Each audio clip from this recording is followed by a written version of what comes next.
The night shift. Joseph leaned back in his creaky office chair, sipping lukewarm coffee as the fluorescent lights buzzed faintly overhead. His usual routine as the night shift security guard at the warehouse was mind-numbingly predictable. Monitor the cameras, patrol the perimeter, and wait until dawn. But tonight was different. At 2:47 a.m., a sharp clanging noise echoed from deep inside the warehouse. Joseph froze, the sound cutting through the monotony like a knife. He checked the monitors, but the grainy black and white footage revealed nothing unusual. The aisles of stacked crates and pallets stretched on in eerie silence. Probably a rat, he muttered, grabbing his flashlight and radio. He hated rats. The warehouse swallowed him whole as he stepped inside. The heavy steel door, groaning, shut behind him. He swept his flashlight over towering shelves, each filled with countless boxes. Then he heard it again, a low guttural growl, faint but unmistakable. Joseph's breath hitched. "That's no rat." "Hello?" he called, his voice trembling slightly. No response. The growl came again, louder this time, followed by a scraping noise that seemed to move closer.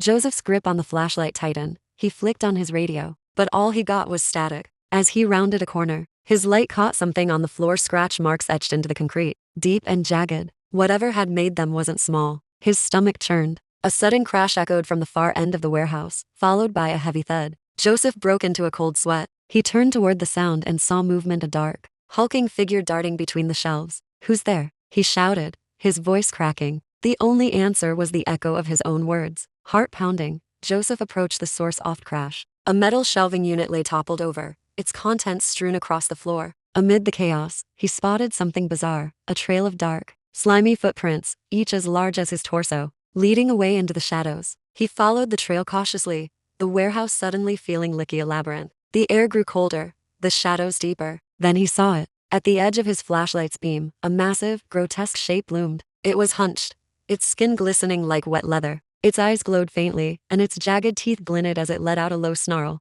Joseph stumbled back, nearly dropping his flashlight. Before he could react, the creature turned and bolted, its heavy footfalls reverberating through the warehouse. He chased after it, adrenaline drowning out his fear. But as he reached the loading dock, he skidded to a halt. The creature had smashed through the steel door, leaving it hanging off its hinges. Outside, the tracks disappeared into the darkness of the surrounding woods. Joseph stood frozen, his breath visible in the icy night air. He looked down at the massive claw marks on the door, and the faint trail of slime, leading into the trees.